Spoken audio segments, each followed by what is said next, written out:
Ku bongkar kasus korupsi mantan suamiku yang nekat oplos BBM demi biayai wanita simpanannya yang gila harta. Semoga yang sudah subscribe rezekinya lancar.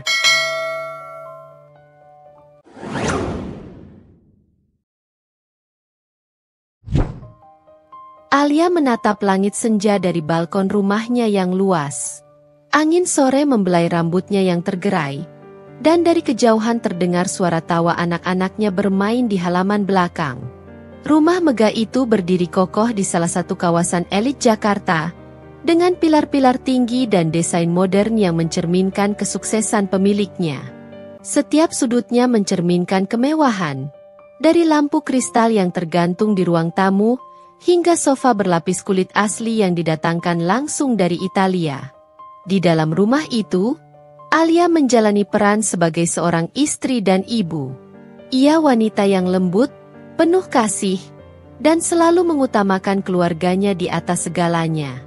Kehidupan yang ia jalani tampak begitu sempurna.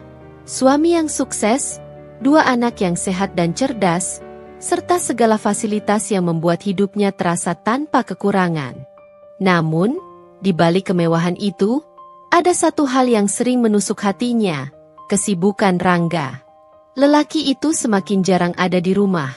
Selalu sibuk dengan pekerjaan, pulang larut malam, dan seringkali lebih banyak berbicara dengan ponselnya daripada dengan dirinya. Malam itu, seperti biasa, Alia duduk di ruang keluarga sambil menemani anak-anak mereka, Raka dan Rania, mengerjakan tugas sekolah. Anak sulung mereka, Raka, baru berusia 9 tahun. Sementara Rania, adik perempuannya, berumur 6 tahun. Keduanya tumbuh dengan penuh kasih sayang. Meski seringkali mereka bertanya kapan ayah mereka bisa lebih banyak menghabiskan waktu bersama. "Mah, besok ayah jemput aku sekolah, kan?" tanya Rania dengan mata penuh harap. Alia tersenyum lembut. Meski dalam hati ia tidak yakin bisa memenuhi harapan anaknya. "Iya, sayang. Nanti mama coba tanyakan ke ayah, ya?" Jawaban itu terdengar seperti harapan kosong. Ia tahu, Rangga hampir selalu terlalu sibuk untuk hal-hal kecil seperti itu. Ponsel Alia bergetar di meja. Ia mengangkatnya dengan cepat, berharap itu adalah pesan dari Rangga. Namun, ternyata hanya notifikasi dari grup arisan ibu-ibu sosialitanya yang membahas acara bulan depan. Dengan sedikit kecewa, ia kembali meletakkan ponselnya. Beberapa menit kemudian, suara deru mobil memasuki halaman rumah. Alia segera berdiri dan melangkah ke depan, melihat Rangga turun dari mobil dengan setelan jas yang masih rapi. Wajahnya tampak lelah, tetapi ekspresinya tetap dingin seperti biasa. "Papa pulang," seru Rania girang sambil berlari ke arah ayahnya. Rangga tersenyum sekilas, lalu menggendong putrinya sebentar sebelum meletakkannya kembali ke lantai. "Papa capek." "Ya, besok papa jemput Rania." "Oke," katanya singkat sebelum berjalan masuk ke dalam rumah. Alia memperhatikan suaminya dengan tatapan penuh pertanyaan. "Kamu sudah makan?" tanyanya lembut. Rangga menggeleng, melepaskan jasnya, lalu duduk di sofa. "Belum. Tapi nggak usah repot. Aku nggak terlalu lapar." Alia menahan diri untuk tidak bertanya lebih jauh. Ia sudah terbiasa dengan perubahan sikap suaminya yang semakin jarang bercerita tentang pekerjaannya.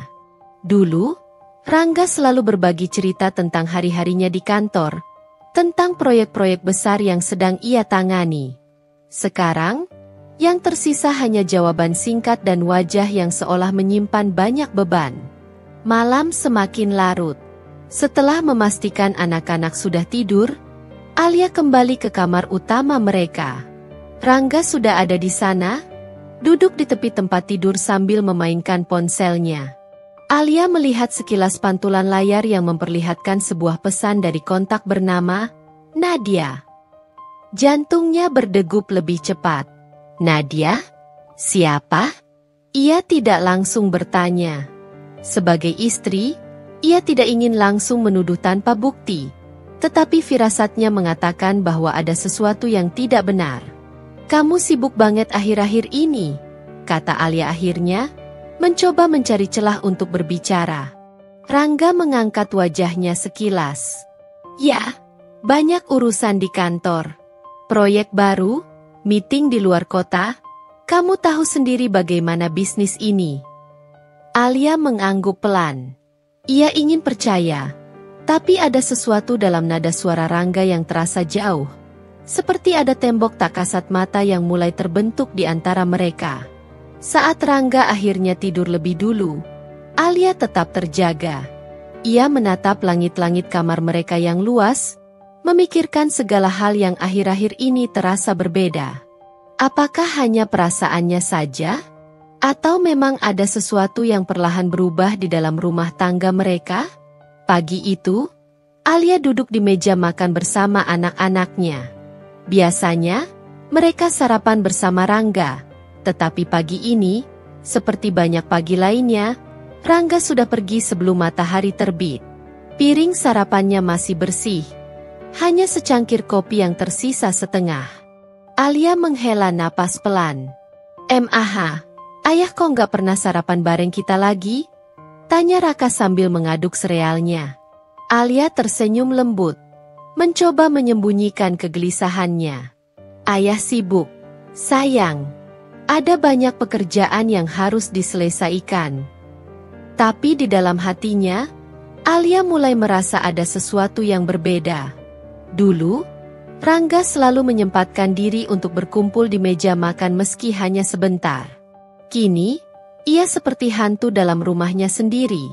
Datang saat semua sudah tidur dan pergi sebelum ada yang bangun. Siang itu, Alia bertemu dengan beberapa istri dari rekan bisnis Rangga dalam sebuah acara amal di sebuah hotel mewah. Mereka berbincang santai, membahas anak-anak, fashion terbaru, hingga gosip ringan.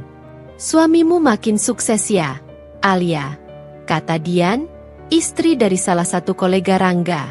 "Tapi kamu gak khawatir dia terlalu dekat dengan sekretarisnya?" Alia mengernyit. "Maksudmu?" Dian melirik ke arah wanita lain di meja, seolah meminta dukungan. "Nadia, sekretaris cantik yang selalu ikut kemanapun Rangga pergi. Aku dengar mereka sering pergi berdua untuk urusan bisnis. Bahkan ada yang bilang mereka terlihat terlalu akrab." Alia terdiam sejenak. Ia sudah mendengar nama Nadia sebelumnya, tapi tidak pernah mempermasalahkannya. Rangga memang sering menyebut nama itu sekilas, "Sekretarisku yang baru," katanya suatu hari. Tapi tidak pernah terlintas dalam pikirannya bahwa ada sesuatu yang lebih dari sekadar hubungan profesional. Melihat wajah Alia yang berubah, Rina, salah satu wanita lain di meja itu, buru-buru menambahkan, "Maaf ya, Alia. Aku nggak bermaksud bikin kamu khawatir. Tapi aku cuma mau bilang, kadang perempuan itu harus waspada." Alia tersenyum tipis, menahan perasaan yang mulai bercampur aduk. Sepulang dari acara itu, ia duduk lama di dalam mobil, menatap ponselnya. Ia ingin menghubungi Rangga dan bertanya langsung, tapi ia ragu. Malamnya, Rangga pulang lebih larut dari biasanya. Alia masih terjaga, duduk di sofa dengan selimut menyelimuti tubuhnya.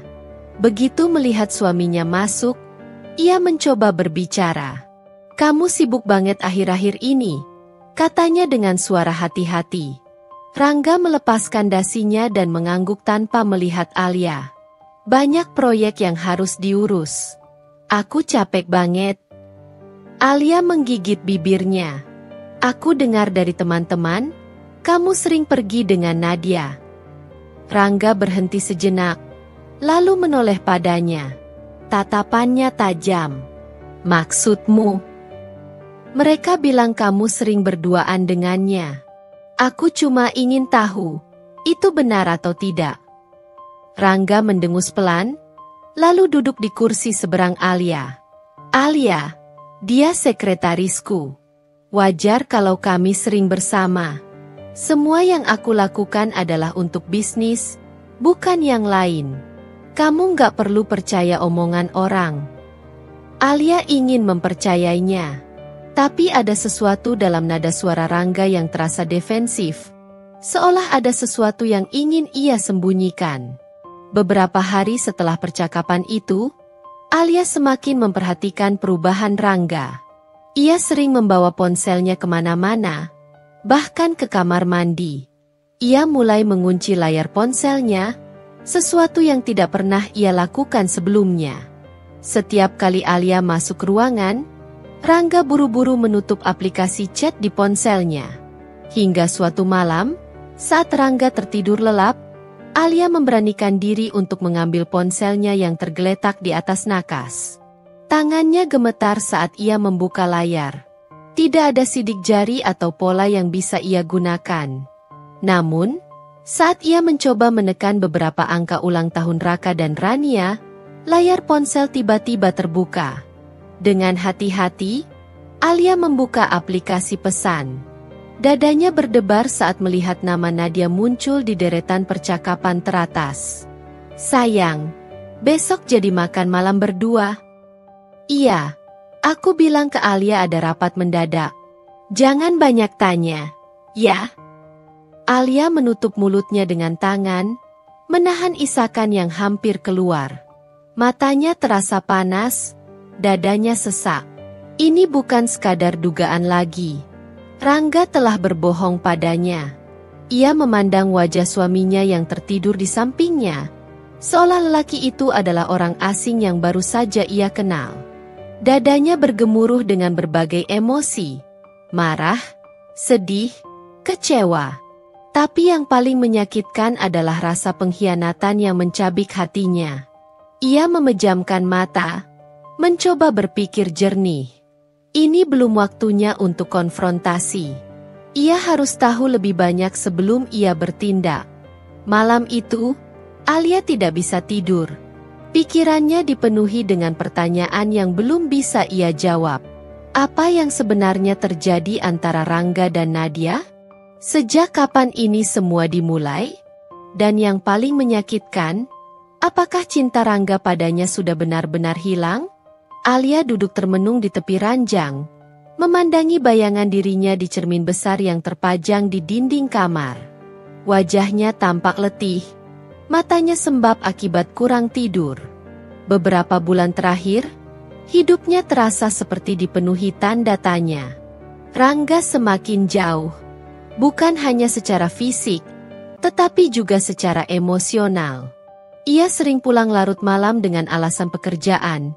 Tetapi Alia mulai merasakan bahwa ada sesuatu yang tidak beres. Ia berusaha menepis pikiran buruk yang terus menghantuinya. Mencoba meyakinkan dirinya bahwa Rangga masih pria yang sama seperti dulu. Tapi tanda-tandanya terlalu jelas untuk diabaikan. Suaminya semakin jarang menatapnya, apalagi menyentuhnya. Percakapan mereka hanya berkisar pada hal-hal teknis, seperti keperluan anak-anak atau urusan rumah tangga. Tidak ada lagi diskusi panjang tentang kehidupan mereka, tidak ada lagi tawa ringan di meja makan seperti dulu.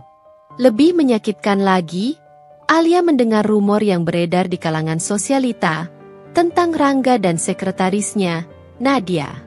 Awalnya, Alia enggan mempercayai gosip. Ia bukan tipe wanita yang mudah termakan isu tanpa bukti. Tapi ketika ia mendengar cerita yang sama dari beberapa orang yang berbeda, keraguan mulai menggerogoti hatinya. Rangga dan Nadia sering pergi berdua. Mereka terlihat sangat dekat, bahkan di luar jam kerja. Ada yang pernah melihat mereka makan malam di restoran mewah. Setiap kata yang ia dengar menancap seperti belati di hatinya. Ia ingin menutup telinga, ingin pura-pura tidak tahu. Tapi semakin ia mengabaikan, semakin ia tersiksa oleh ketidakpastian. Malam itu, Alia memutuskan untuk menunggu Rangga pulang. Jam menunjukkan pukul 11 malam, tetapi pria itu belum juga datang. Ia duduk di ruang tamu, menatap jam dinding dengan perasaan campur aduk. Ketika suara deru mobil terdengar di halaman, Alia segera bangkit. Beberapa saat kemudian, Pintu terbuka dan Rangga masuk dengan wajah lelah. "Kamu belum tidur?" tanyanya sambil melepas jam tangan dan meletakkannya di atas meja. Alia menatapnya dalam diam sebelum akhirnya berkata, "Aku nungguin kamu." Rangga mendesah pelan. "Sayang, aku capek. Bisa nggak kita ngobrol besok aja?" "Tidak, Rangga," potong Alia dengan suara tegas. "Aku ingin bicara sekarang." Rangga mengusap wajahnya, seolah enggan menghadapi ini. "Oke, apa yang mau kamu bicarakan?" Alia menarik napas dalam. "Aku dengar banyak hal tentang kamu dan Nadia." Ekspresi Rangga berubah. Sekilas, Alia melihat keterkejutan di matanya sebelum ia buru-buru menutupi dengan tawa kecil yang terdengar dipaksakan. "Oh, jadi kamu dengar gosip murahan itu juga?" Jawab aku, "Rangga." Suara Alia bergetar. "Apa benar kamu sering keluar dengan dia?" Rangga menghela napas berat. "Alia, dia sekretarisku. Wajar kalau kami sering bersama. Itu bagian dari pekerjaanku." "Aku tahu dia sekretarismu. Tapi pertanyaannya, apakah hubungan kalian hanya sebatas pekerjaan?" Rangga diam sejenak sebelum akhirnya menjawab, "Tentu saja. Kamu pikir aku macam laki-laki lain yang suka main belakang?" Alia ingin mempercayainya, sungguh. Tapi ada sesuatu dalam cara Rangga menjawab yang membuatnya semakin curiga. Seolah ia berusaha terlalu keras untuk meyakinkannya. "Kalau begitu, kenapa kamu semakin menjauh dariku?" tanya Alia lirih. "Kenapa kamu lebih sering berbicara dengan ponselmu daripada denganku? Kenapa aku merasa seperti orang asing di rumahku sendiri?" Rangga mengusap tengkuknya, tampak frustasi.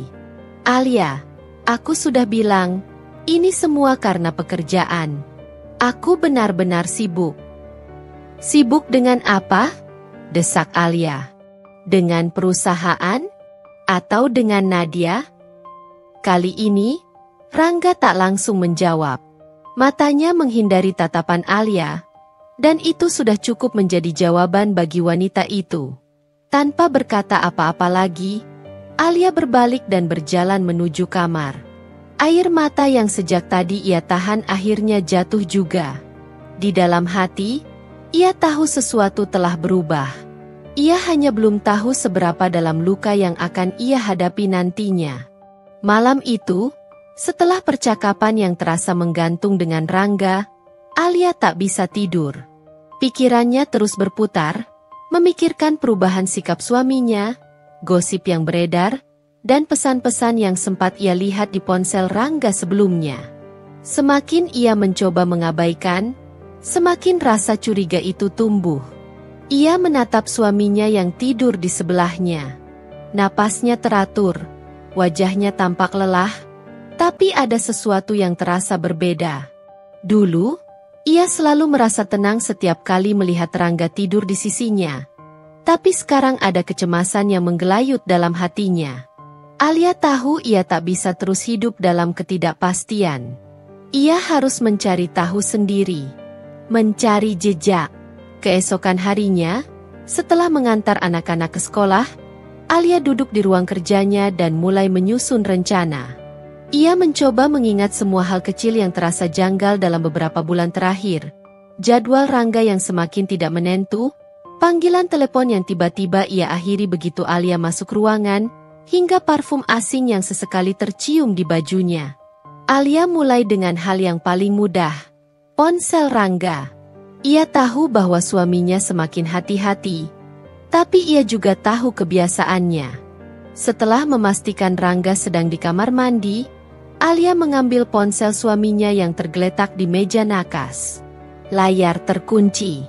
Alia mencoba memasukkan tanggal lahir Raka dan Rania. Gagal.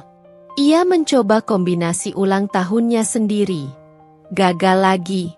Jantungnya berdegup semakin kencang. Rangga tak pernah mengganti kata sandi ponselnya sebelumnya. Mengapa sekarang? Kecurigaannya semakin besar. Tanpa kehilangan akal, Alia beralih ke laptop Rangga yang sering ia gunakan untuk bekerja di rumah. Laptop itu tak terkunci, seperti biasa. Jari-jarinya gemetar saat ia membuka email dan mencari nama Nadia di kotak pencarian. Beberapa email muncul.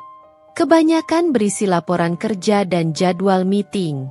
Tapi ada satu email yang menarik perhatiannya, email dengan subjek, "Jangan lupa malam ini sayang." Dengan napas tertahan, Alia mengklik email itu.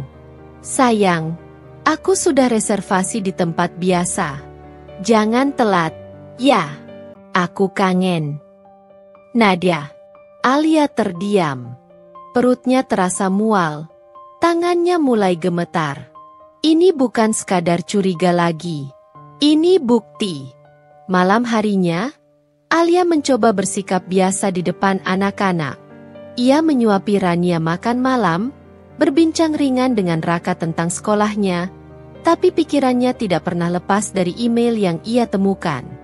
Begitu anak-anak tidur, Alia menunggu Rangga pulang. Kali ini, ia tidak akan membiarkan suaminya menghindar. Hampir tengah malam, suara mobil memasuki halaman rumah. Beberapa menit kemudian, Rangga masuk dengan langkah pelan. Alia sudah menunggunya di ruang tamu. "Kamu belum tidur lagi?" tanya Rangga, melepas jam tangannya seperti biasa. Alia menatapnya dalam-dalam. "Aku perlu bicara." Rangga menghela napas, lalu duduk di sofa seberangnya. "Alia, aku capek. Kalau ini masih soal Nadia, aku sudah bilang." "Aku baca emailnya," potong Alia dengan suara gemetar. Mata Rangga sedikit melebar, tapi dengan cepat ia menguasai dirinya. "Email apa?" "Jangan pura-pura, Rangga." Suara Alia mulai bergetar, menahan amarah dan kesedihan yang bercampur jadi satu. "Email dari Nadia. Jangan lupa malam ini sayang. Tempat biasa." "Apa itu yang kamu sebut urusan kerja?" Rangga diam. Untuk pertama kalinya, ia kehabisan kata-kata. Alia menggeleng. Air mata mulai menggenang di matanya. "Aku sudah berusaha untuk tidak berpikir buruk. Aku percaya sama kamu, Rangga. Tapi kamu malah menghancurkan kepercayaanku." Rangga mengusap wajahnya, seolah sedang mencari cara untuk keluar dari situasi ini. "Alia, dengar dulu." "Tidak. Sekarang giliran aku yang bicara." Alia berdiri, suaranya penuh luka. "Aku selalu ada buat kamu. Aku yang menemani kamu dari nol. Aku yang mendukungmu saat kamu masih merintis bisnis ini. Dan sekarang, setelah kamu sukses, kamu malah memilih perempuan lain." Rangga bangkit, mencoba mendekatinya. "Alia, ini nggak seperti yang kamu pikirkan." Alia mundur, tak ingin disentuh. "Lalu seperti apa? Jelaskan padaku, Rangga. Katakan kalau aku salah paham." Tapi Rangga hanya terdiam. Tak ada bantahan, tak ada alasan. Hanya keheningan yang menyakitkan. Air mata Alia jatuh, tapi ia menahannya agar tak terisak. "Aku nggak akan berteriak atau memaki kamu. Aku hanya ingin tahu satu hal, Rangga." Mata mereka bertemu. "Apa kamu masih mencintaiku?" tanya Alia lirih. Hening. Detik demi detik berlalu, dan Rangga masih tak menjawab. Itu sudah cukup bagi Alia. Tanpa berkata apa-apa lagi, ia berbalik dan berjalan menuju kamar, meninggalkan suaminya yang masih berdiri terpaku di ruang tamu. Malam itu, Alia menangis dalam diam, menyadari bahwa rumah tangga yang ia pertahankan selama ini perlahan-lahan mulai runtuh. Hari-hari berlalu dengan penuh ketegangan. Alia dan Rangga masih tinggal dalam satu rumah, tetapi hubungan mereka semakin dingin. Percakapan mereka hanya sebatas hal-hal wajib, tentang anak-anak, tentang kebutuhan rumah tangga, tetapi tidak ada lagi kehangatan seperti dulu. Alia masih belum bisa melupakan email dari Nadia yang ia temukan. Meski Rangga berusaha bersikap normal, Alia tahu bahwa ada sesuatu yang ia sembunyikan. Bukan hanya soal perselingkuhannya dengan Nadia, tetapi juga sesuatu yang lebih besar. Sejak beberapa minggu terakhir, Alia mulai mendengar pembicaraan dari kalangan istri pengusaha tentang proyek besar yang sedang ditangani oleh suaminya. Ada yang bilang proyek distribusi BBM yang dipegang perusahaan Rangga nggak bersih. Bisik Dian saat mereka sedang menghadiri acara arisan. Alia terdiam. Maksudnya? Dian melirik ke sekeliling, lalu mendekatkan suaranya. Aku nggak tahu detailnya. Tapi katanya ada permainan uang besar di situ. Beberapa pejabat penting terlibat. Bahkan ada gosip kalau KPK mulai mengawasi. Jantung Alia berdegup lebih cepat. Ia menelan ludah, mencoba meredam kegelisahan yang tiba-tiba menyerangnya. Rangga nggak mungkin terlibat hal seperti itu, katanya pelan, meski ada sedikit keraguan dalam suaranya. Dian mengangkat bahu. Aku cuma cerita apa yang ku dengar. Tapi kalau aku jadi kamu, aku bakal lebih waspada. Alia tak bisa menikmati acara itu lagi. Sepulangnya ke rumah, ia terus memikirkan kata-kata Dian. Benarkah Rangga terlibat dalam sesuatu yang ilegal? Selama ini, ia tahu bisnis suaminya berkembang pesat. Tetapi ia tak pernah benar-benar memahami detailnya. Ia selalu percaya bahwa semua yang dilakukan Rangga adalah bersih. Tapi sekarang, malam itu, Alia menunggu suaminya pulang. Lagi-lagi, Rangga pulang larut. Ia tampak lelah, tetapi ada sesuatu dalam ekspresinya yang membuat Alia semakin curiga. Seperti seseorang yang sedang membawa beban berat yang tak ingin diketahui orang lain. Saat Rangga hendak menuju kamar, Alia menghentikannya. Kita perlu bicara, katanya tegas. Rangga mendesah, mengusap wajahnya. Alia, aku capek. Bisa kita bicara besok? Tidak, Rangga. Ini penting. Suara Alia tetap tenang, tetapi penuh ketegasan. Aku dengar banyak hal tentang proyek BBM yang kamu tangani.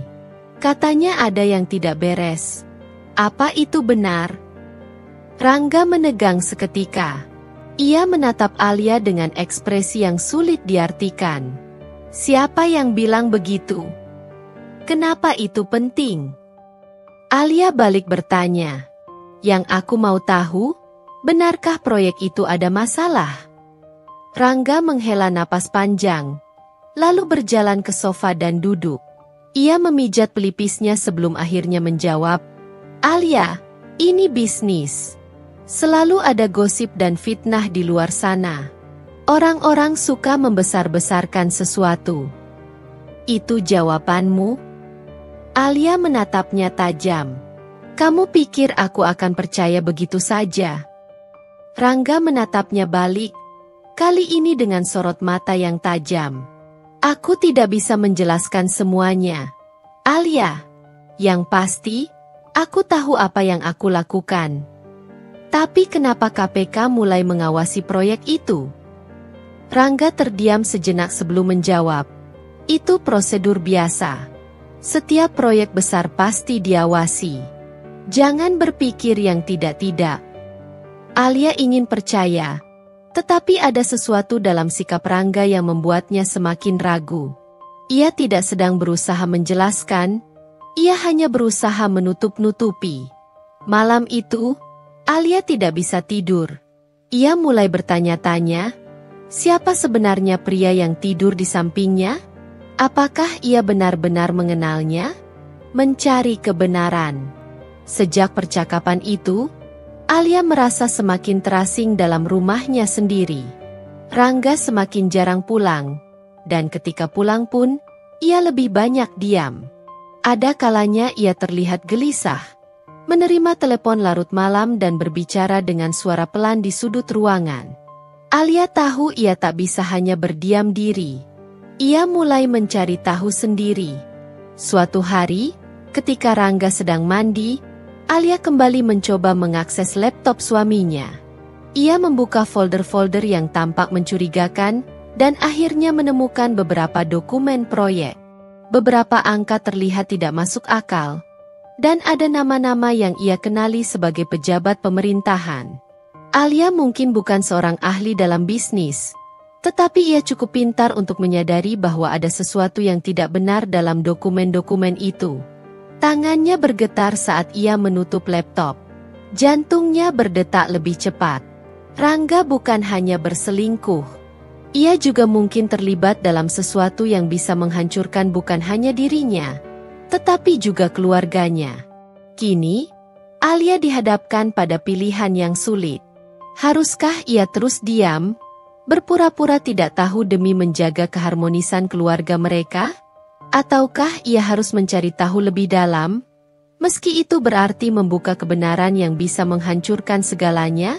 Malam itu, Alia duduk sendiri di ruang tamu, menatap kosong ke arah jam dinding yang berdetak perlahan.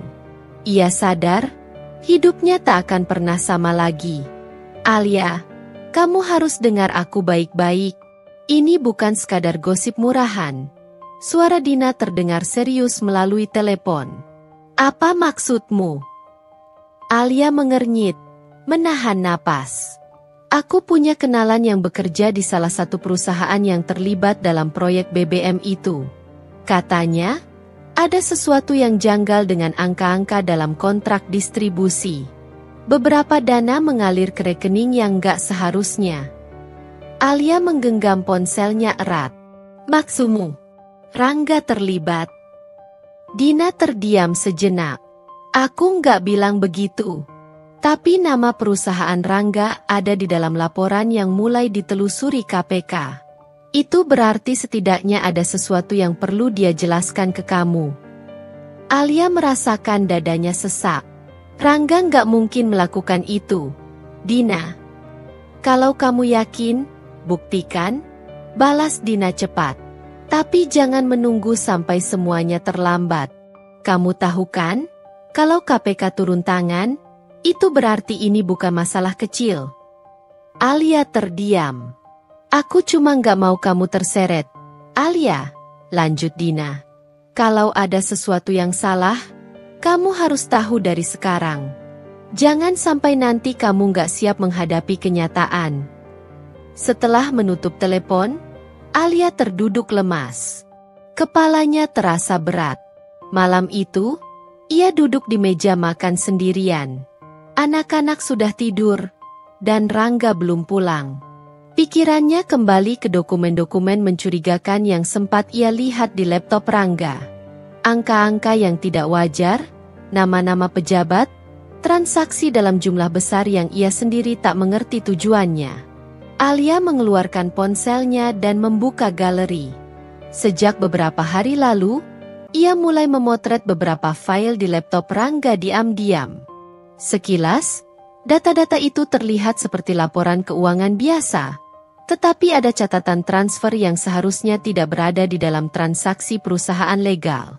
Ia menggigit bibir, pikirannya berkecamuk.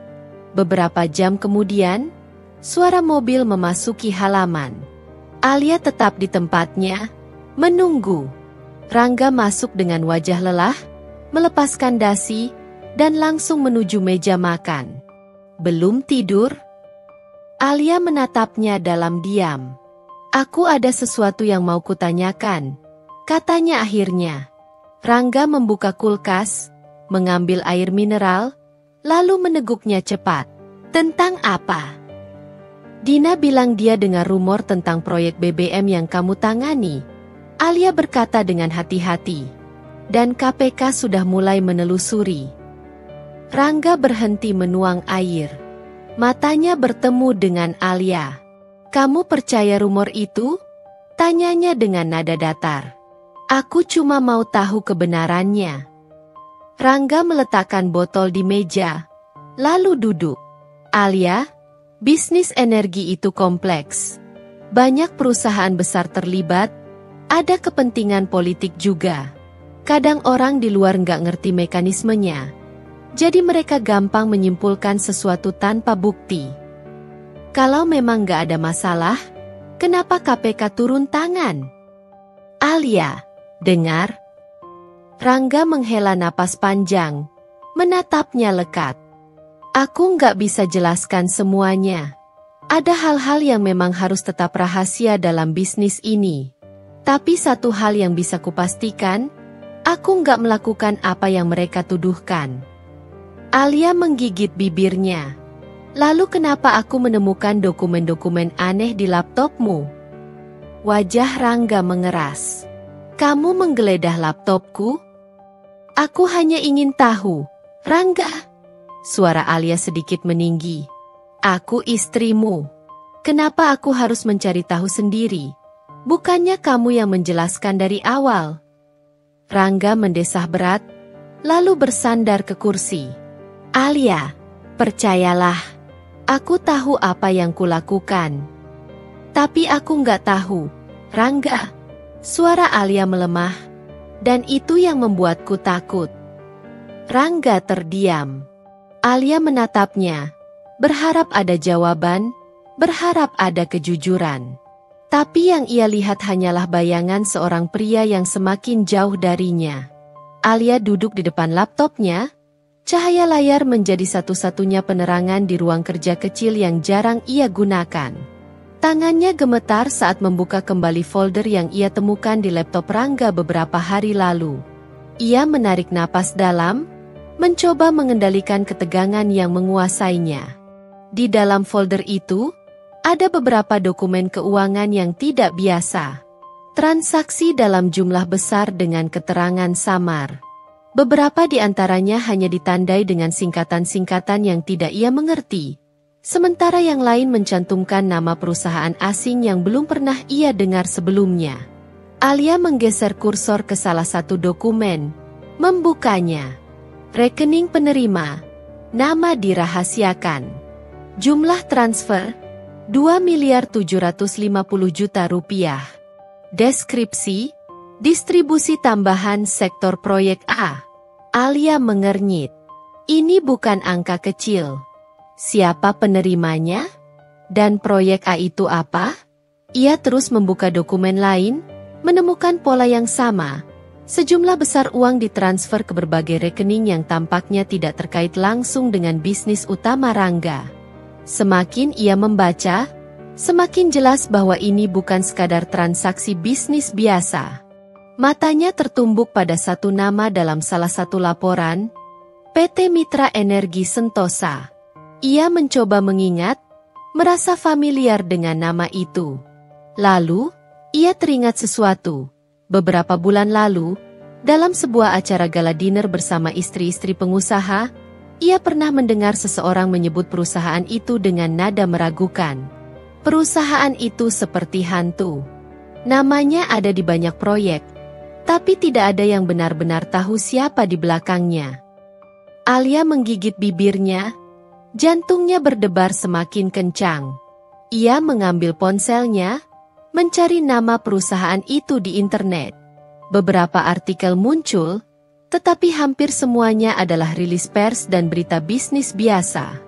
Namun, setelah menggali lebih dalam, Alia menemukan sesuatu yang membuat darahnya membeku.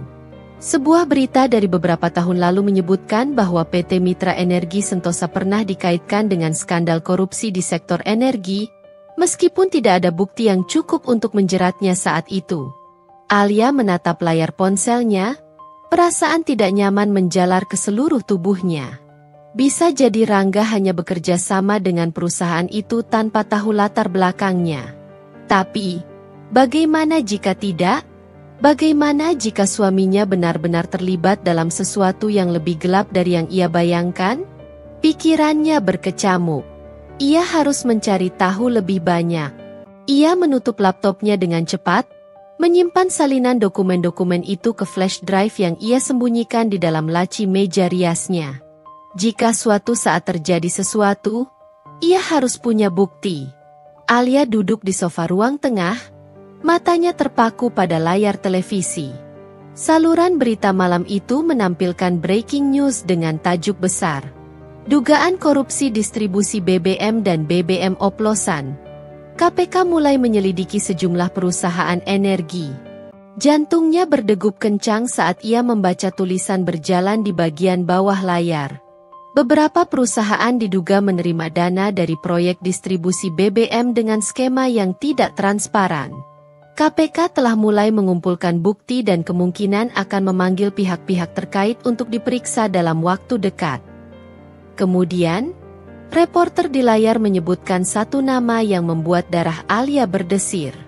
Salah satu perusahaan yang disebut dalam laporan investigasi ini adalah PT Arta Raya Energi yang dimiliki oleh pengusaha Rangga Pradipta.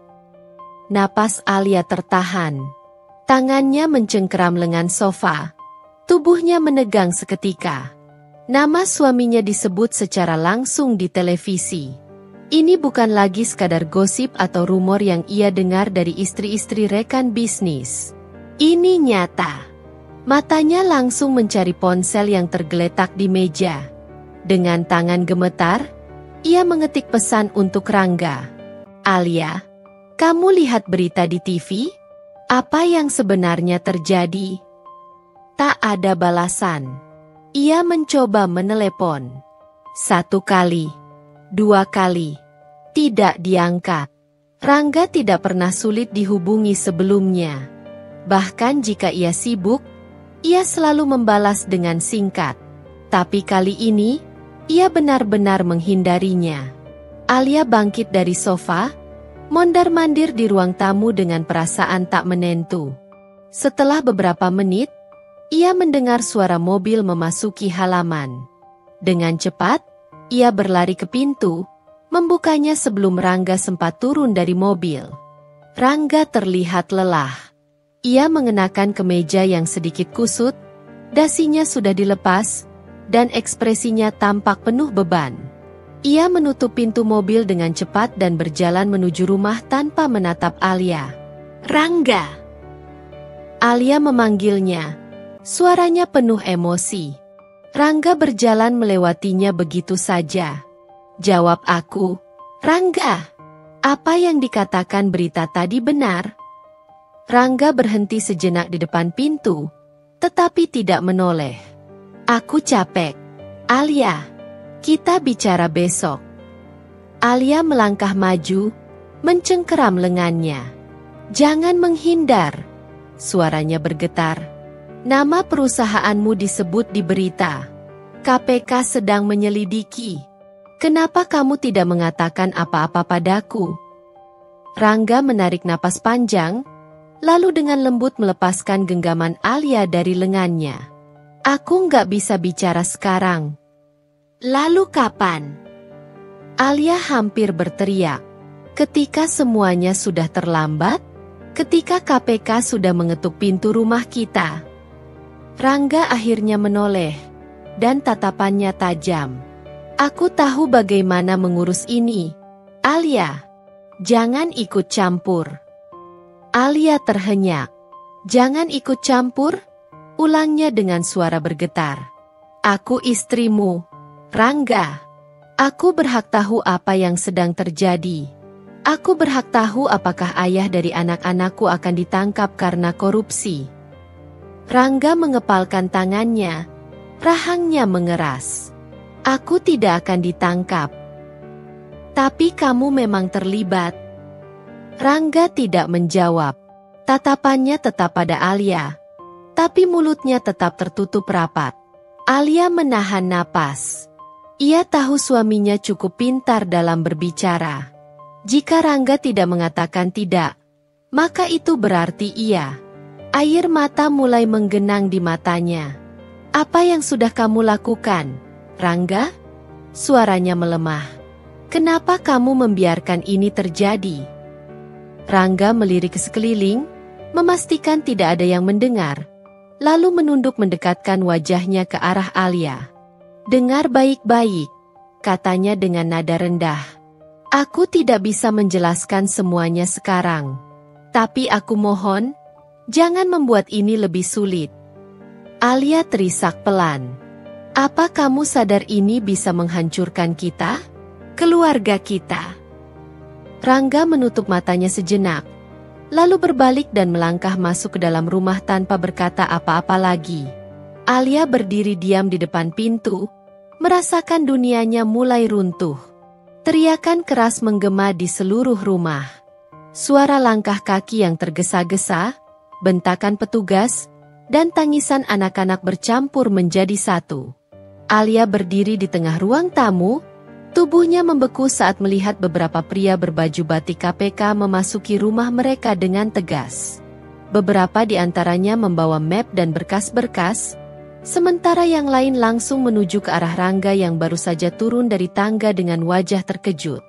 Rangga Pradipta, Anda ditahan atas dugaan tindak pidana korupsi dalam distribusi BBM dan pencucian uang. Suara salah satu petugas KPK terdengar jelas. Alia menoleh ke arah suaminya. Rangga tampak pucat, tetapi ia tetap berusaha mempertahankan ekspresi tenangnya. Ini pasti salah paham, katanya dengan suara bergetar. Saya akan menghubungi pengacara saya. Anda memiliki hak untuk itu, kata salah satu petugas dengan nada formal. Namun, saat ini Anda harus ikut dengan kami untuk pemeriksaan lebih lanjut. Salah seorang petugas lainnya berjalan mendekati Rangga, memborgol tangannya di depan Alia dan anak-anak mereka. Papa? Teriakan melengking terdengar dari tangga. Alia menoleh dan melihat Dinda, anak sulung mereka yang baru berusia 9 tahun, berdiri dengan mata terbelalak, wajahnya dipenuhi ketakutan. Di belakangnya, adiknya, Raffi, yang masih berusia 5 tahun, memegang erat boneka kecilnya, tidak mengerti sepenuhnya apa yang sedang terjadi tetapi bisa merasakan kepanikan di sekelilingnya. Jangan lakukan ini di depan anak-anak saya. Suara Alia akhirnya keluar, nyaris terdengar seperti histeris. Ia berlari mendekat, menarik tangan Rangga, seakan masih berharap ini semua hanyalah mimpi buruk. Alia, jaga anak-anak. Bisik Rangga pelan sebelum petugas mendorongnya perlahan ke arah pintu. Tidak, aku ingin ikut. Dinda menangis, mencoba berlari ke arah ayahnya, tetapi Alia segera menariknya ke dalam pelukan. Media sudah menunggu di luar rumah. Kilatan kamera menyambar ke segala arah. Suara wartawan bersahut-sahutan, melemparkan pertanyaan-pertanyaan tajam yang membuat kepala Alia semakin berdenyut. Benarkah Anda terlibat dalam skandal BBM, Pak Rangga? Bagaimana perasaan Anda saat ditangkap di depan keluarga? Apakah benar ada aliran dana ke rekening pribadi Anda? Alia merasa mual. Dadanya sesak melihat Rangga digiring ke dalam mobil KPK, sementara sorot mata tajam para wartawan mengarah padanya dan anak-anaknya. Tangisan Dinda semakin menjadi, "Papa, jangan pergi." Alia berusaha menenangkan putrinya, tetapi tubuhnya sendiri terasa lemas. Dunianya benar-benar runtuh dalam sekejap. Saat mobil KPK mulai melaju, Alia hanya bisa berdiri di ambang pintu rumah mereka yang kini terasa begitu asing. Tatapan kosongnya mengikuti kepergian suaminya, sementara anak-anak mereka terus menangis dalam pelukannya. Ia tidak tahu harus berbuat apa. Yang ia tahu hanyalah satu hal. Hidup mereka tidak akan pernah sama lagi. Alia duduk di sudut kamar, menatap layar ponselnya dengan tangan gemetar. Di depan matanya, berbagai portal berita memajang foto-foto yang tak pernah ia bayangkan akan ia lihat. Tak hanya korupsi, Rangga Pradipta diduga berselingkuh dengan sekretarisnya. Judul-judul berita itu menusuk hatinya lebih dalam dibandingkan 1000 pisau. Ia menggulir layar ke bawah. Ada foto Rangga dan Nadia di sebuah restoran mewah. Wajah mereka terlihat begitu dekat. Nadia tertawa dengan tangan yang secara alami bertengger di lengan Rangga. Ada foto mereka di sebuah hotel. Nadia dengan dress merahnya tampak menggandeng lengan Rangga saat memasuki lobi. Lalu, yang paling menyakitkan, foto Rangga mencium kening Nadia di balkon sebuah villa. Keduanya tampak begitu intim, seolah dunia hanya milik mereka berdua. Alia menutup mulutnya, merasakan isi perutnya bergejolak.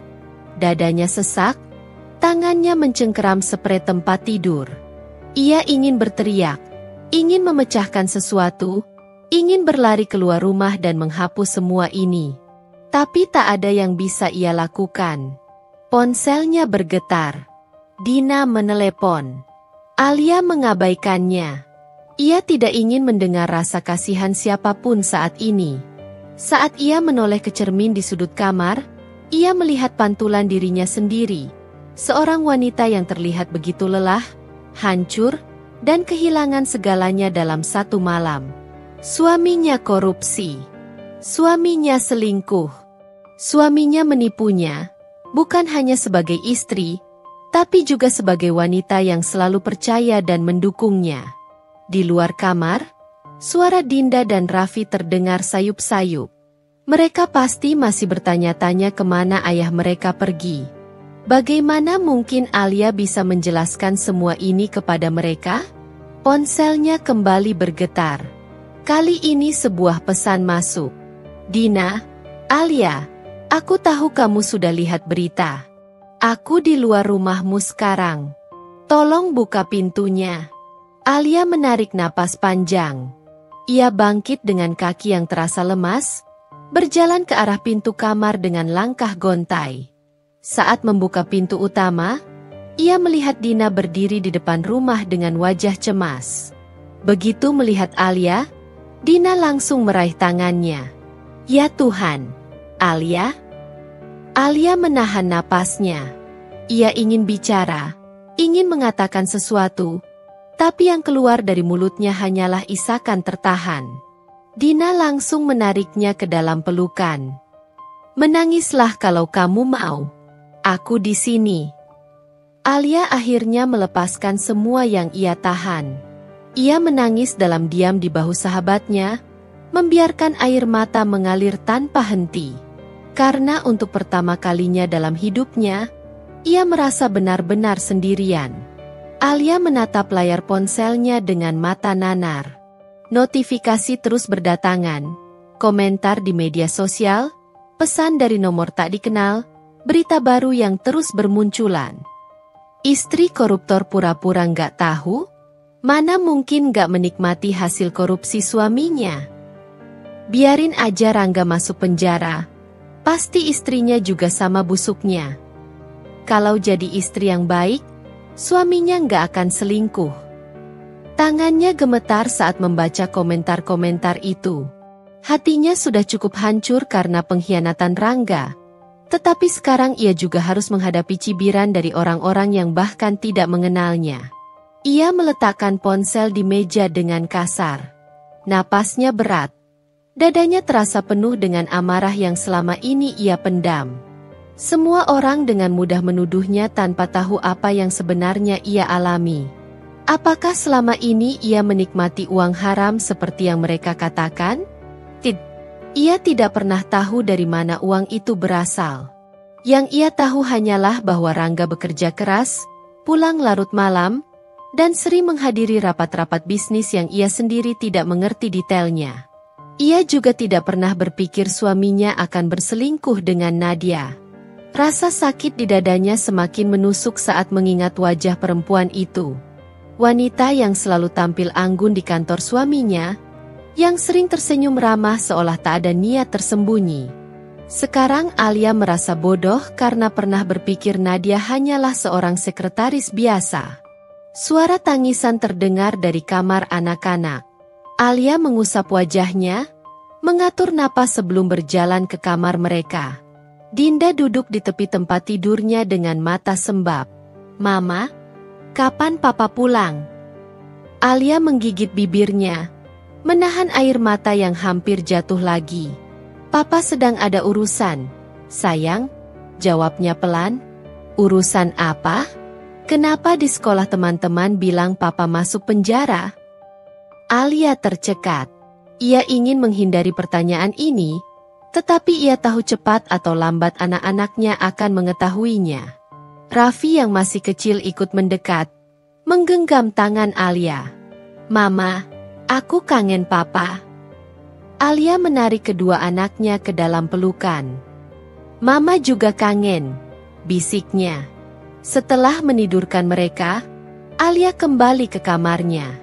Pikirannya penuh dengan kemungkinan perceraian. Sesuatu yang dulu tidak pernah terlintas dalam pikirannya, kini terasa begitu nyata. Tetapi, bagaimana dengan anak-anak? Jika ia menceraikan Rangga, mereka akan kehilangan sosok ayah sepenuhnya. Namun, jika ia bertahan, ia harus terus hidup dalam bayang-bayang skandal yang Rangga ciptakan. Pilihan manapun yang ia ambil, tidak ada yang mudah. Ia menutup matanya, mencoba menenangkan diri, tetapi satu hal kini ia sadari, Alia tidak bisa lagi hanya diam dan menangis. Ia harus bertahan. Bukan untuk Rangga, bukan untuk orang lain, tapi untuk dirinya sendiri dan anak-anaknya. Alia duduk di meja makan, menatap kosong secangkir kopi yang sudah dingin di hadapannya. Di luar, matahari pagi mulai menyinari halaman rumahnya, tetapi cahaya itu tidak membawa kehangatan bagi hatinya yang sudah beku.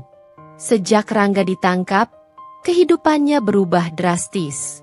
Dari seorang istri pengusaha sukses yang hidup berkecukupan, kini ia menjadi bulan-bulanan media dan masyarakat. Setiap kali ia membuka ponsel, hujatan membanjiri media sosialnya. Masa si istri nggak tahu dari mana uang suaminya? Pasti selama ini ikut menikmati uang hasil korupsi. Jangan pura-pura jadi korban. Kamu pasti juga tahu perselingkuhan suamimu. Alia menutup matanya, mengatur napasnya yang mulai tersengal karena amarah dan kesedihan yang bercampur menjadi satu. Ia sudah kehilangan suaminya. Harga dirinya dihancurkan oleh skandal ini, dan sekarang ia bahkan harus membuktikan bahwa dirinya tidak bersalah. Tiba-tiba, suara piring jatuh dari dapur mengejutkannya. Dinda berdiri di sana dengan wajah tegang, tangannya gemetar karena baru saja menjatuhkan gelas ke lantai. Alia segera bangkit dan menghampiri putrinya. "Sayang, kamu nggak apa-apa?" Dinda mengangguk, tetapi matanya berkaca-kaca. "Mama, di sekolah mereka bilang papa pencuri. Mereka bilang aku anak koruptor." Suaranya lirih, hampir tak terdengar. Alia terdiam. Hatinya mencelos. Ia tahu cepat atau lambat anak-anaknya akan mengalami ini, tetapi mendengarnya langsung dari mulut Dinda membuatnya semakin sakit. "Siapa yang bilang begitu?" tanya Alia lembut. "Semua orang." Dinda mulai menangis. "Aku nggak mau sekolah, Ma. Aku malu." Alia merasakan dadanya sesak. Ia memeluk putrinya erat-erat, membiarkan gadis kecil itu menangis di pelukannya. Di saat seperti ini, bagaimana mungkin ia masih bisa mempertimbangkan untuk bertahan dengan Rangga? Namun, di sisi lain, perceraian juga bukan keputusan yang mudah. Jika ia menceraikan Rangga sekarang, orang-orang akan berpikir ia hanya ingin lari dari masalah. Tetapi jika ia bertahan, ia akan terus dihantui skandal ini dan anak-anak mereka akan menderita lebih lama. Setelah menenangkan Dinda, Alia kembali ke kamarnya dan mengambil ponselnya. Ia membuka kontak dan menatap nama yang terpampang di layar, pengacara perceraian. Jari-jarinya melayang di atas tombol panggil, tetapi ia masih ragu. Sebuah pesan masuk mengalihkan perhatiannya. "Rangga, Alia, aku butuh bicara denganmu. Tolong datang ke rutan KPK besok." Alia menghela napas panjang. Ia sudah tidak tahu lagi apakah ia masih ingin mendengar penjelasan suaminya atau tidak. Tetapi satu hal yang pasti, keputusan yang akan ia ambil kali ini harus benar-benar untuk dirinya sendiri dan anak-anaknya. Bukan lagi untuk Rangga. Alia duduk di ruang tamu rumah Dina, menatap setumpuk dokumen yang berserakan di atas meja. Tangannya gemetar saat membalik lembar demi lembar laporan keuangan yang diberikan oleh pengacara yang baru saja ia sewa, Raka Wiratama. "Ini semua bukti yang berhasil aku dan tim kumpulkan dalam seminggu terakhir," kata Raka dengan nada serius. Pria berusia 40-an itu memiliki sorot mata tajam yang menunjukkan bahwa ia sudah berpengalaman dalam menangani kasus seperti ini. Bukan hanya soal korupsi BBM, tetapi juga pencucian uang. Dan dari catatan yang aku temukan, Nadia bukan hanya sekadar sekretaris atau selingkuhan. Dia lebih dari itu. Alia mengangkat wajahnya. Apa maksudmu? Dina yang duduk di sebelahnya ikut mencondongkan tubuh, penasaran dengan informasi yang baru saja diungkapkan. Raka menggeser sebuah dokumen ke arah Alia. Nadia memiliki perusahaan fiktif yang digunakan untuk menampung sebagian uang yang ditransfer Rangga. Perusahaan itu baru berdiri 3 tahun lalu, tetapi sudah menerima aliran dana dalam jumlah besar. Alia menelan ludah. Tangannya meremas rok yang ia kenakan. Jadi, selama ini Rangga menggunakan Nadia untuk menutupi uang haramnya. Bisa dibilang begitu, jawab Raka. Dan lebih buruknya lagi, dari transaksi yang aku temukan, Nadia bukan sekadar kaki tangan. Dia terlibat langsung dalam pengelolaan dana ini. Bisa jadi, dialah yang mengatur bagaimana uang itu dialirkan ke berbagai rekening agar tidak mudah terdeteksi. Alia merasakan kemarahan yang selama ini ia tahan mulai membakar dadanya. Selama bertahun-tahun, ia mengira Rangga hanyalah suami yang sibuk dengan pekerjaan. Ia menutup mata terhadap banyak hal, percaya bahwa semua yang dilakukan Rangga adalah demi keluarga mereka. Namun kenyataannya, suaminya menyembunyikan begitu banyak kebohongan, dan yang lebih menyakitkan, ia berbagi rahasia itu dengan wanita lain. Dan ada satu lagi, kata Raka, membuka laptopnya. Ini rekaman telepon antara Nadia dan seseorang yang kemungkinan besar adalah mitra bisnis ilegal Rangga. Kami berhasil mendapatkannya dari seorang informan. Alia dan Dina langsung fokus pada layar laptop saat Raka memutar rekaman itu. Kita harus cepat. Aku sudah dengar KPK mulai mengendu sesuatu. Suara Nadia terdengar jelas. Nada suaranya penuh ketegangan. Tenang saja. Kita sudah menyiapkan jalan keluar. Jawab suara pria yang tidak dikenali. Jangan sampai Rangga bicara terlalu banyak. Kalau dia menyeret namaku, aku tidak akan tinggal diam, kata Nadia dengan nada tajam. Alia mengepalkan tangan. Jadi, Nadia bahkan siap mengorbankan Rangga demi menyelamatkan dirinya sendiri. Dina menggeleng pelan. Ya Tuhan, Alia, ini lebih buruk dari yang kita kira. Alia menarik napas dalam-dalam, mencoba menenangkan diri. Kalau semua ini benar, aku tidak bisa tinggal diam. Aku harus mencari cara agar Rangga sadar bahwa Nadia bukan sekadar pasangan selingkuhannya. Dia adalah orang yang bisa menghancurkannya. Raka menatap Alia dengan penuh penghargaan. Aku bisa membantu menyusun strategi hukum. Kita bisa mencoba membuktikan keterlibatan Nadia ke KPK agar mereka tidak hanya fokus pada Rangga. Alia mengangguk. Kali ini, ia tidak akan diam saja. Ia mungkin sudah dikhianati, tapi ia tidak akan membiarkan wanita itu lolos begitu saja. Alia melangkah masuk ke dalam kafe mewah di sudut kota, tempat yang sudah disepakati untuk pertemuannya dengan Nadia. Jantungnya berdegup kencang, tapi wajahnya tetap tenang. Ini adalah momen yang sudah ia persiapkan, pertemuan yang selama ini ia hindari, tetapi kini menjadi bagian dari langkahnya untuk menghadapi kebenaran. Nadia sudah duduk di salah satu meja dekat jendela, mengenakan blus putih dan rok pensil hitam yang memperlihatkan sosoknya yang elegan dan berkelas. Wajahnya tetap cantik seperti yang Alia ingat, sempurna, seolah tanpa celah. Begitu melihat Alia, Nadia menyunggingkan senyum tipis. Akhirnya kita bertemu juga, katanya santai. Seolah ini hanyalah percakapan biasa antara dua wanita. Alia menarik kursi di hadapannya, duduk dengan tatapan tajam. Aku ingin berbicara denganmu, katanya tanpa basa-basi. Nadia menyesap kopinya dengan tenang. Tentu. Aku sudah menunggu momen ini. Aku tahu kau akan mencariku cepat atau lambat. Alia mengepalkan tangannya di bawah meja, menahan diri agar tidak terbawa emosi. Aku ingin tahu satu hal. Sejak kapan kau mulai merencanakan semua ini? Sejak kapan kau dan Rangga? Ia menelan ludah, menekan perasaan sakit yang kembali muncul. Berselingkuh? Nadia tertawa kecil. Suaranya dingin. Kau ingin tahu detailnya? Matanya berkilat penuh ejekan. Atau kau hanya ingin memastikan bahwa kau memang telah dibohongi selama ini? Alia tetap diam, membiarkan Nadia melanjutkan.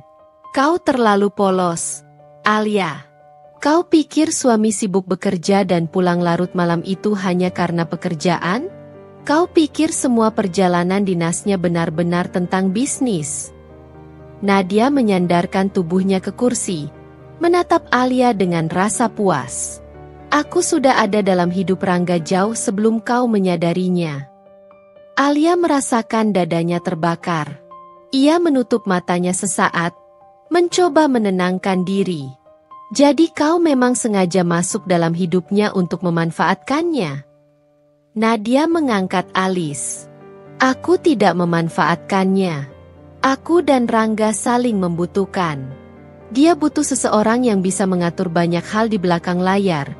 Seseorang yang lebih dari sekadar istri yang hanya tahu mengurus rumah dan anak-anak. Alia menatap Nadia tajam.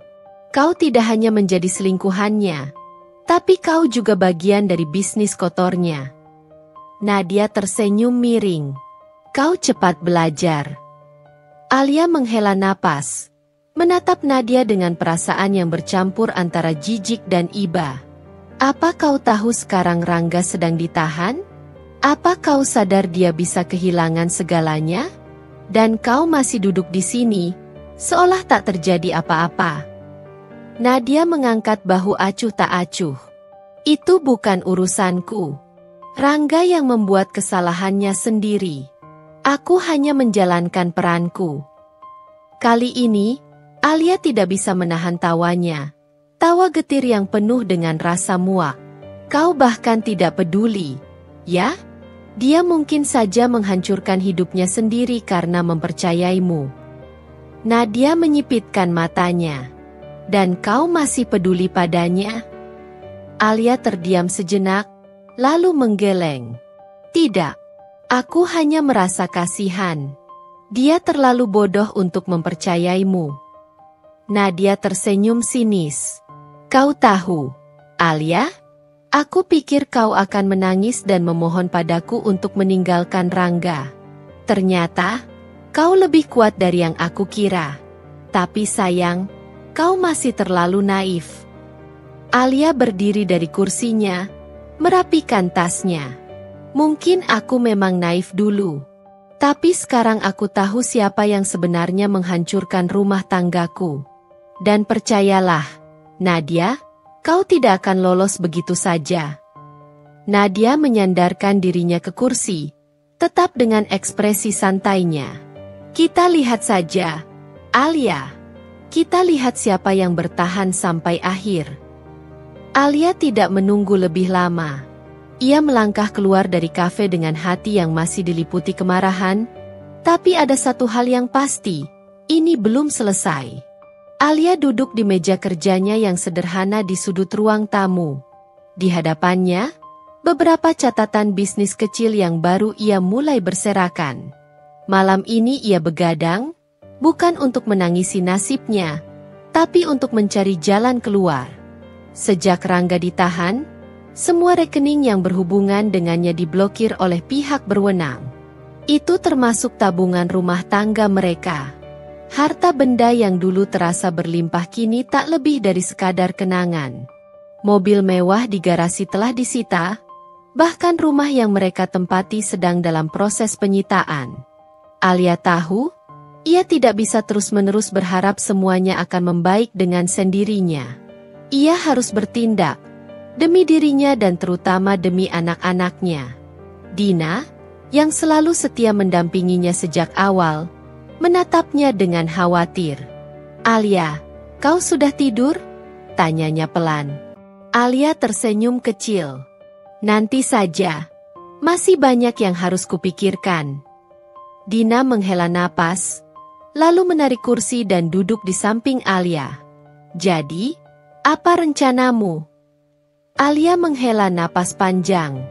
Aku sudah memikirkan beberapa ide bisnis. Aku tidak mungkin kembali bekerja kantoran dalam situasi seperti ini, tapi aku bisa mulai dari rumah.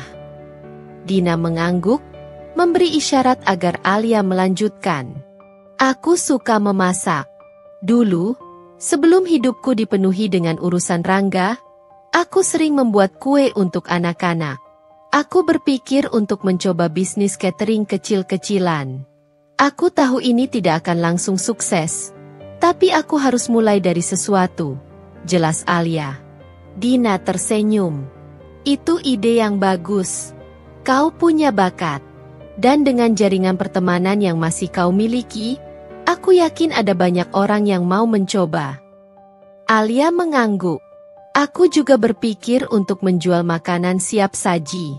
Sesuatu yang praktis untuk ibu-ibu yang sibuk.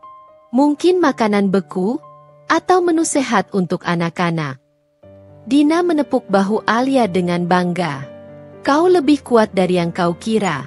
Alia, aku yakin kau bisa.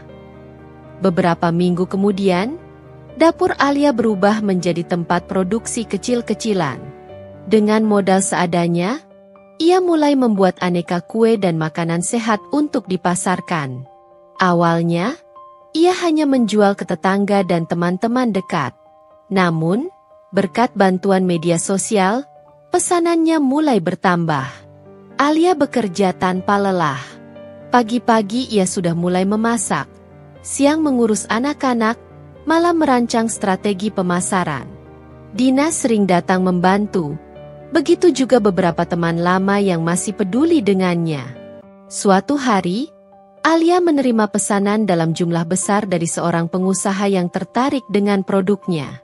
Itu adalah pesanan terbesar yang pernah ia dapatkan sejak memulai bisnisnya. Saat membaca pesan konfirmasi pesanan itu, air mata Alia menetes. Bukan karena sedih, tapi karena ia akhirnya melihat secercah harapan.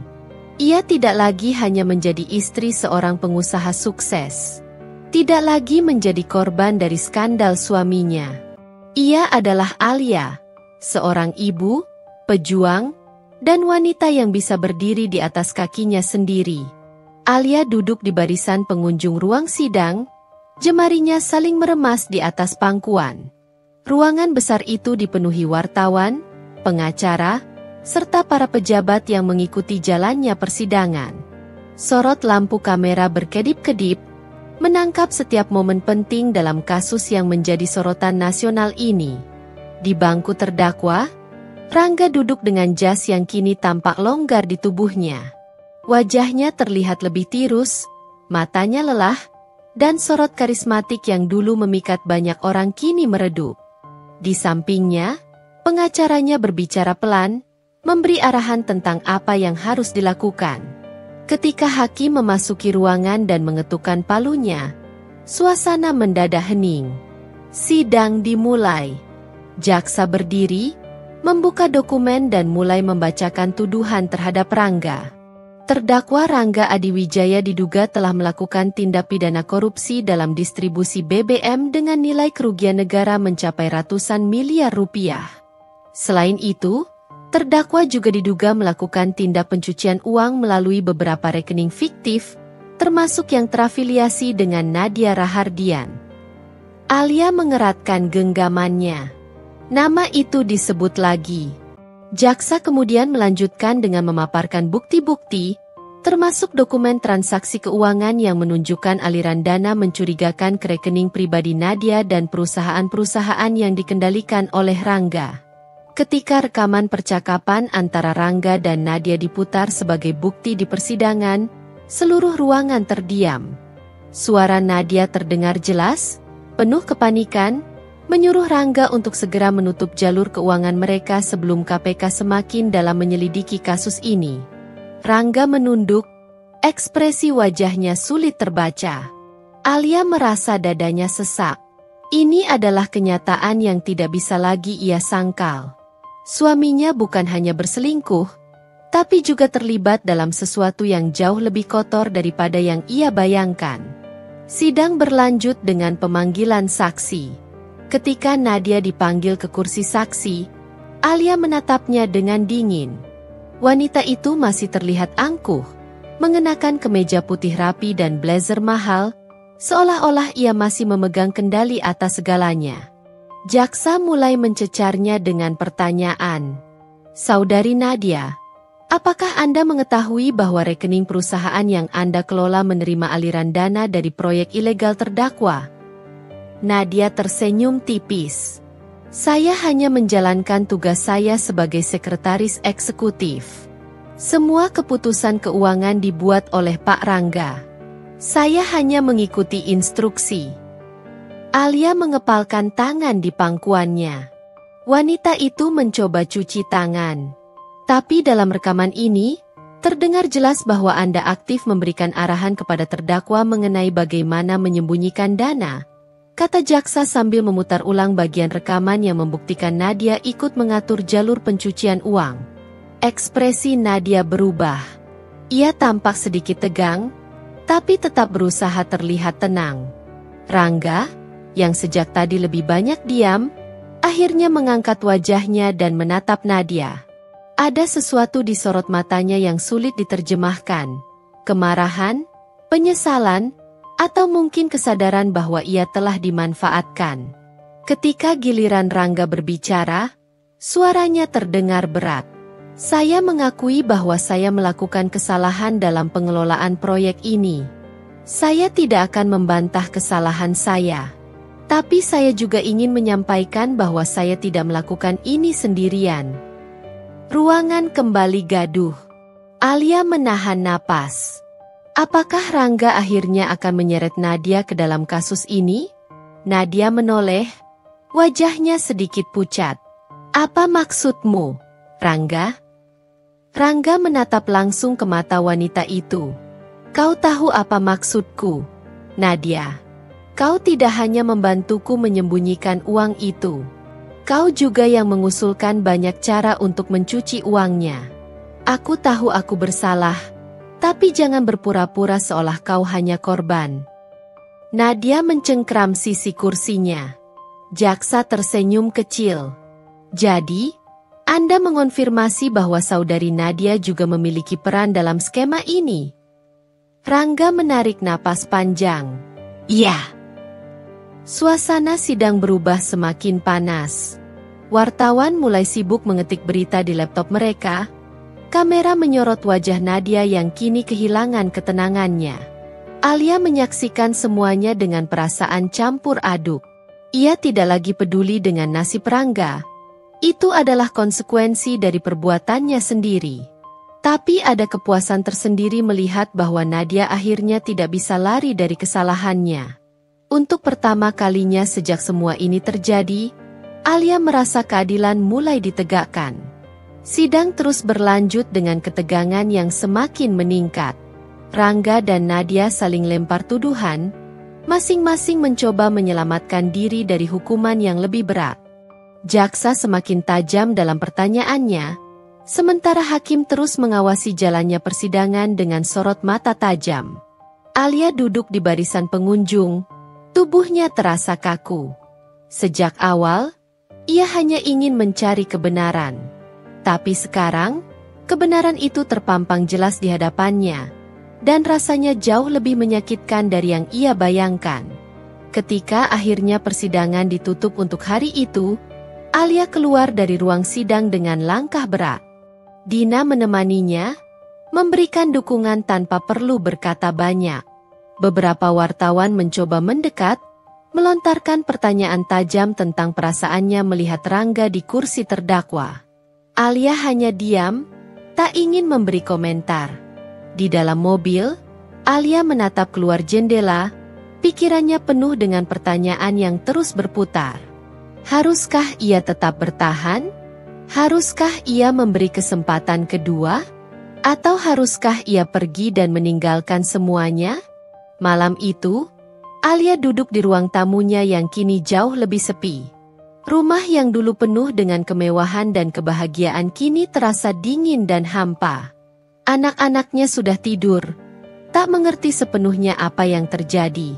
Tapi Alia tahu, cepat atau lambat, mereka akan bertanya. Mereka akan menuntut jawaban. Ponselnya bergetar. Sebuah pesan masuk dari nomor yang sudah sangat ia kenal. Alia, aku tahu aku tidak pantas meminta ini. Tapi tolong, datanglah menemuiku. Aku ingin bicara. Rangga. Alia menatap pesan itu lama. Hatinya berdebat. Ia bisa saja mengabaikannya. Tapi ada sesuatu dalam dirinya yang masih ingin mendengar apa yang ingin Rangga katakan. Setelah menimbang-nimbang, akhirnya ia memutuskan untuk datang. Di ruang kunjungan tahanan, Rangga menunggu di balik kaca pembatas. Ia terlihat lebih kurus, lebih letih, dan jauh dari sosok pria berkarisma yang dulu ia kenal. Ketika Alia masuk dan duduk di hadapannya, mata mereka bertemu dalam keheningan yang panjang. Alia, suara Rangga terdengar serak. Terima kasih sudah datang. Alia tidak menjawab. Ia hanya menunggu. Rangga menatapnya dengan penuh penyesalan. Aku tidak tahu harus mulai dari mana. Aku sudah melakukan banyak kesalahan. Aku tidak bisa mengubah apa yang sudah terjadi. Tapi aku ingin kau tahu satu hal. Aku benar-benar mencintai kalian. Alia menahan napasnya. Aku memang bodoh, lanjut Rangga. Aku terlalu serakah, terlalu terlena dengan kekuasaan dan uang. Aku pikir aku bisa mengendalikan segalanya. Tapi akhirnya semuanya runtuh. Dan Nadia, aku menyesal pernah melibatkan diriku dengannya. Alia akhirnya berbicara. Suaranya tenang tapi tajam. Bukan hanya Nadia yang salah. Rangga, kau membuat pilihanmu sendiri. Kau mengkhianati aku, mengkhianati keluarga kita, dan mengkhianati kepercayaan orang-orang yang bekerja denganmu. Rangga mengangguk pelan. Aku tahu, dan aku akan menerima hukumanku. Aku tidak ingin mencari pembenaran lagi. Keheningan kembali menyelimuti mereka. Alia, Rangga melanjutkan.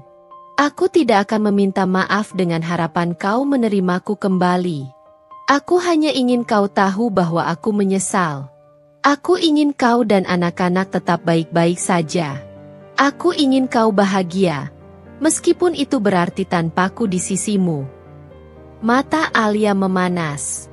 Dulu aku berpikir bahwa keluargaku adalah milikku. Tapi aku salah. Kalian bukan milikku. Aku yang seharusnya menjaga kalian, bukan menghancurkan kalian. Alia menarik napas dalam. Aku sudah memutuskan. Rangga. Rangga menatapnya dengan pasrah. Apapun keputusanmu, aku akan menerimanya. Alia menggenggam jemarinya sendiri yang sedikit gemetar. Aku akan melanjutkan hidupku tanpa kau. Rangga menutup matanya sejenak, seolah menerima pukulan terakhir yang menghancurkan harapannya. Tapi saat ia kembali membuka matanya, ada ketenangan di sana. Aku mengerti. Alia berdiri, menatap Rangga untuk terakhir kalinya sebelum berbalik. Dengan langkah mantap, ia meninggalkan masa lalunya di ruangan itu. Beberapa bulan berlalu. Alia kini telah menemukan pijakannya sendiri. Bisnisnya berkembang pesat. Ia menjadi lebih mandiri. Dan yang terpenting, ia bisa melihat anak-anaknya tersenyum lagi. Dina, yang selalu setia di sisinya, tersenyum sambil membantu membungkus pesanan pelanggan. Siapa sangka, ya? Alia yang dulu istri seorang pengusaha sukses, sekarang jadi pengusaha sukses juga, tapi dengan cara yang lebih bersih. Alia tertawa kecil. Hidup memang penuh kejutan. Anak-anaknya berlari ke arahnya, memeluknya dengan penuh kasih. Alia mengusap kepala mereka dengan lembut. Ia tahu, perjalanannya masih panjang. Tapi ia telah memilih jalannya sendiri. Jalan yang penuh dengan kemandirian, harga diri, dan kebebasan dari bayang-bayang masa lalu. Ia telah meninggalkan Rangga. Tapi ia tidak meninggalkan kebahagiaannya. Ia menemukannya kembali, di tempat yang selama ini ia abaikan, dalam dirinya sendiri. Nasihat di balik cerita ini. Cerita Alia mengajarkan kita banyak hal tentang cinta, pengkhianatan, dan kekuatan seorang wanita. Terkadang, dalam hidup, kita dihadapkan pada kenyataan pahit yang tidak pernah kita bayangkan sebelumnya. Tapi yang paling penting adalah bagaimana kita meresponsnya. Alia bisa saja terus terpuruk, menyalahkan nasib, dan menggantungkan dirinya pada harapan yang tidak pasti. Tapi ia memilih untuk bangkit, berdiri di atas kakinya sendiri, dan membangun kehidupan yang lebih baik untuk dirinya dan anak-anaknya. Dari kisah ini, kita belajar bahwa kepercayaan adalah segalanya. Sekali dikhianati, sulit untuk kembali seperti semula. Jangan buta oleh cinta. Cinta seharusnya tidak membuat kita kehilangan jati diri atau harga diri. Perempuan memiliki kekuatan luar biasa. Seorang istri bukan hanya bayangan dari suaminya, tapi individu yang memiliki kekuatan untuk berdiri sendiri. Setiap orang bertanggung jawab atas pilihannya. Kesalahan bisa terjadi, tapi yang terpenting adalah bagaimana kita belajar dari kesalahan itu. Kebahagiaan sejati datang dari dalam diri. Kita tidak bisa menggantungkan kebahagiaan pada orang lain. Kita harus menemukannya sendiri. Salam penutup. Terima kasih telah mengikuti perjalanan Alia dalam cerita ini. Semoga kisahnya menginspirasi, memberikan pelajaran, dan menjadi pengingat bahwa dalam hidup, kita selalu punya pilihan. Untuk semua yang sedang menghadapi kesulitan, ingatlah, kamu lebih kuat dari yang kamu kira. Tetaplah percaya pada dirimu sendiri, dan jangan takut untuk melangkah ke depan. Salahang, Cerita Kehidupan Official. Jangan lupa subscribe.